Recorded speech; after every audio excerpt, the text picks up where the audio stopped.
mahnım senin üçündür, dinle. Ey, ey, benim üçün değerli hanım. Zamana bak sen, zamana. İl karıştı aya, ay karıştı hefteye, güne. İnsanlar değişti vaktiyle, bize dost olan kəslər birdən-birə yad olup gitti. Değişti dövr dövranım bilirsən, ama değişmeyen bir şeyim var. O da sana olan isteğim, hürmetim. Ay keçmişimde mənə olan canım. Ay mənim üçün əsrlər boyu değerli hanım. Bu mahnım sənədi dinlə, ay mənə görə yananım. Ay mənim üçün tək değerli hanım.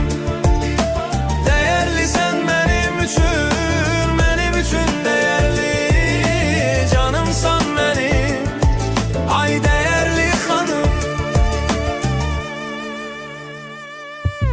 Bilirəm çox kövrəksən, bax qəti ağlama sən. Olan oldu bize, keçen keçti.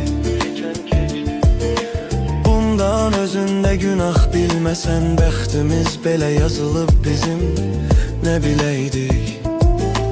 Olanlarda ne günahkar sen, sen ne deme. Bunları yazıram ki sen daim bilesen. Sen mənə değerlisen, değerlisen sen. Ay mənə əziz olan, ay değerli hanım. Bu mahnım sənədi dinlə, ay mənə görə yananım. Ay mənim üçün tək değerli hanım. Değerli sen mənim üçün değerli. Canımsan mənim, ay değerli hanım.